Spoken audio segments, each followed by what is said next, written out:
Alam nyo po, hindi biro ang buhay ng pulis. Hindi lamang ito tungkol sa uniforme o baril. Ito ay isang pangakong magsisilbi sa bayan kahit kapalit ay sariling buhay.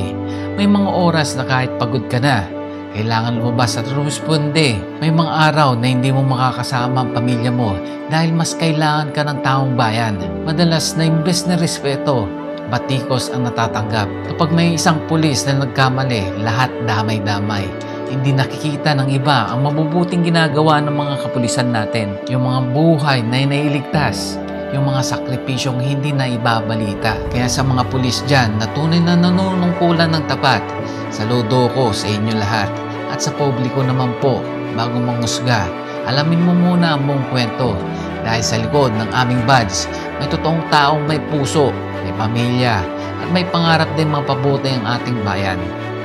Once again, this is your brother Lord Wally, ang feeling vlogger niyo po. God bless.